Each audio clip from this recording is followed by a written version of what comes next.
Alright, what is the Tibetan script? Now, I covered a script that was at least geographically close to them in the last video, which was Mongolian, but those two are fundamentally different. Now, Mongolian is written from top to bottom, much like ancient Chinese was, and Tibetan is written from left to right, much like English is.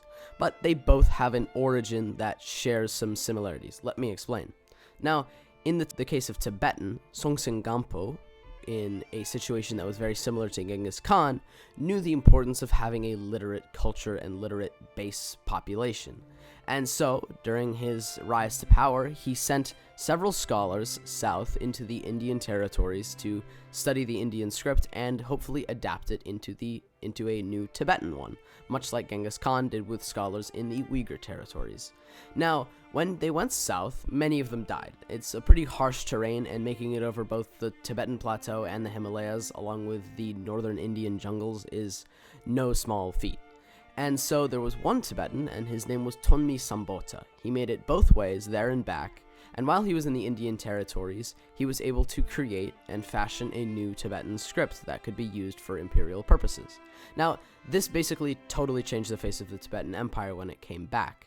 Now, with this script, they were able to send formal letters, and they were able to use this to officiate state functions, and they could send letters to garrisons across the empire, or through trading posts, or any imperial official state function that needed writing to be conveyed. It could be used using this script.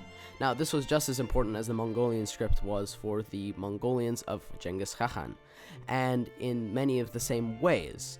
Now, of course, it was used militarily, but it was also philosophical. Now, many of the Buddhist scriptures that were once written in the Brahmin script and were then translated into the Tibetan scripts, and this was a whole period. This was also a big part of the Tibetan Buddhist Renaissance some centuries later, but the Tibetan script was a big deal, and it is still being used in the Tibetan provinces of China today, and it's actually very interesting.